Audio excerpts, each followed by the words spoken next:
रक्षा अभियान के तत्वाधान में इस संविधान सभा में उपस्थित माननीय अग्रणी धर्मगुरु वंदन दिग्गज जी, डॉक्टर कर्मा ओरामा जी, सालखन मुर्मू जी, दुर्गावती ओड़िया जी, अलावा जी और बगल में फिर ओड़िया जी, और आज के इस सभा में उपस्थित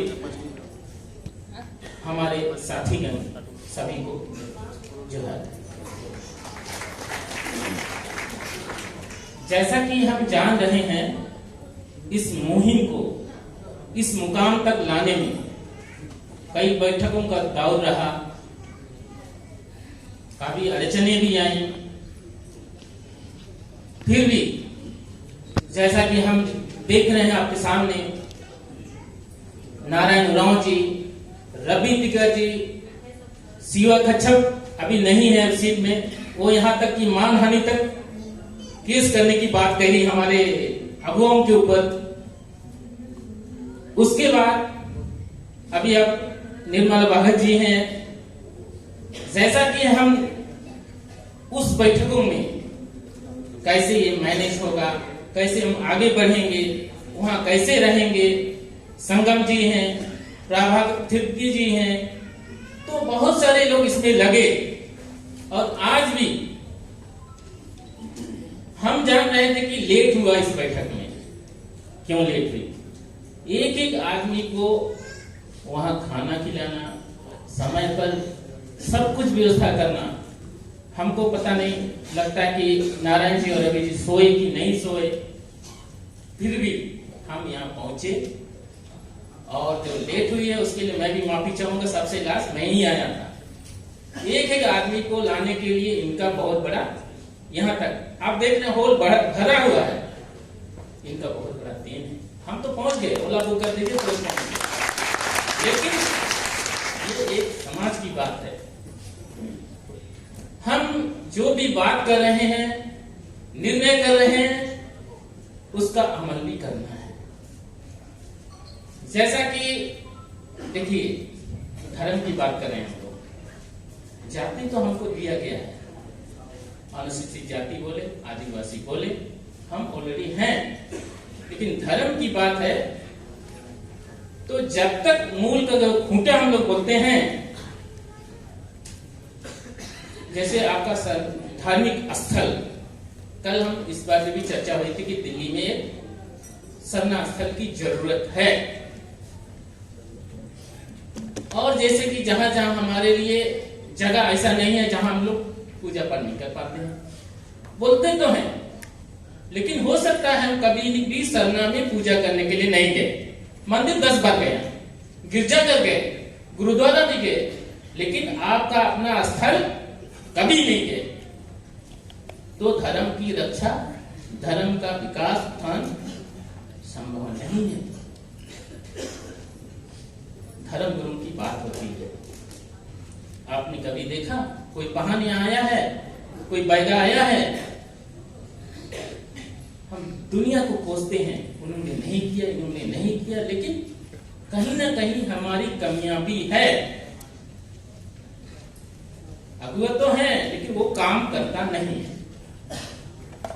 इस बात को लेकर हमें तारीफ करनी होगी मुर्मू साहब की, सालखन मुर्मू साहब की। कड़ी शब्दों में ये बातों को बोलते हैं, हमारे समाजों की बुराइयों को उठाते हैं कि जो कमियां हैं उसको ठीक करिए, दुरुस्त कीजिए। क्यों नहीं मिलेगा हमको? उसी के साथ अलावा जी की भी तारीफ करनी होगी। जोहार जो है झारखंड की एक शब्द है। अब जय जोहार या जैसे भी जोहार बोलकर के इन्होंने इतना प्रचार किया, मध्य प्रदेश, राजस्थान, गुजरात, महाराष्ट्र, छत्तीसगढ़। अभी एक एक आदमी बोलता है कि जय जोहार, लेकिन हम खूंटी में कभी जय जोहार नहीं बोलते हैं, जोहार भी नहीं बोलते हैं। सीधे हम पैर छू करके अपना निपटा देते हैं। कहीं ना कहीं हम भी भटके हुए लोग हैं। ध्यान देना होगा हम वास्तविक रूप से हम सही है या कहीं भटके हुए लोग हैं। तो दुर्गावती जी से भी हमें कई बार इस चीज को लेकर के चर्चाएं होती है कि हमें इस चीज को छोड़ना होगा, असलियत को लेकर बढ़ना होगा। तो छोटी छोटी बातों को लेकर हम भटके हुए हैं। अभी अगर सुबह जो मुंडा जी से मिले हम लोग, अगर वैसा ही किसी व्यक्ति को यहाँ खड़ा करके बोलिएगा तो सीधे बोलेगा कि हम हिंदू ही हैं, क्योंकि आप घंटी बजाने पहुंच ही जाते हैं, सरना में जाना नहीं चाहते हैं। तो बहुत सारी बातें हैं और हमारे अगुवगन बता रहे हैं, फिर भी अभी हम एक मंच पर देश भर के लोग जुटे हुए हैं और इसी जुटान को, इसी एकता को राजनीतिक अड़चनों में नहीं, राजनीतिक बिखराव में नहीं, स्वार्थ भावनाओं में नहीं डूबे और एकता के साथ आगे बढ़े। असम यानी नॉर्थ ईस्ट से लेकर के वेस्ट तक, गुजरात तक चले और आपका देखते हैं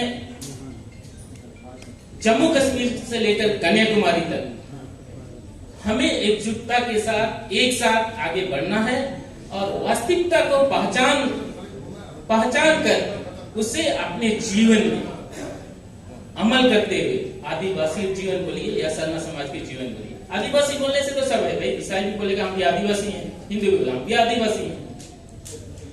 तो यहाँ पर देखिए थोड़ा कंफ्यूजन जरूर है। अनुसूचित जनजाति जब बोलते हैं तो वहां ईसाई भी बोलता है कि हम अनुसूचित जाति हैं, आप चर्च जाइएगा भी आदिवासी हैं। हिंदू बोलेगा हम भी, आप हिंदू धर्म घंटी बजाने जाएगा अभी आप हिंदू, ये अनुसूचित जनजाति हैं। तो वास्तविक रूप से वहां पर हम लोग बात कर रहे हैं कभी भी। और धर्म कोड की जहां तक बात है, हम गुरुजी को हमेशा बोलते हैं 11 करोड़ हटाइए। 5 अनुसूचित अलावा जी को थोड़ा सा हम काट रहे हैं।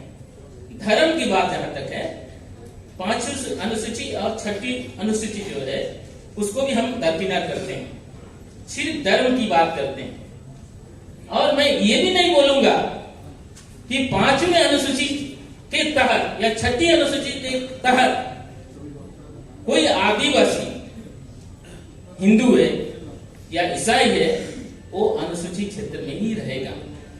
हमको बृहद रूप से उस पर भी सोचना होगा। आप सरना है 50 लाख से ये काम नहीं होगा।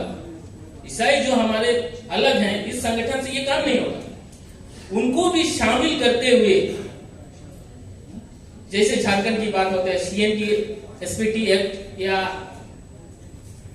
अन्य जो पेशा कानून होता है, वहां पेशा कानून के तहत अनुसूचित क्षेत्र के जहां तक लोग रहते हैं उनका अधिकार है।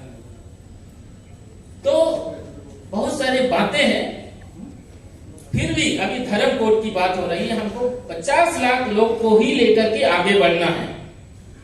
धर्म कोड से हमेशा ये निवेदन रहता है कि आप 11 करोड़ को छोड़ दीजिए, अभी सिर्फ 50 लाख जो आपके साथ कोड में लिखा है, स्वीकार किया है कि हम सरना है, उनको लेकर के चलना है।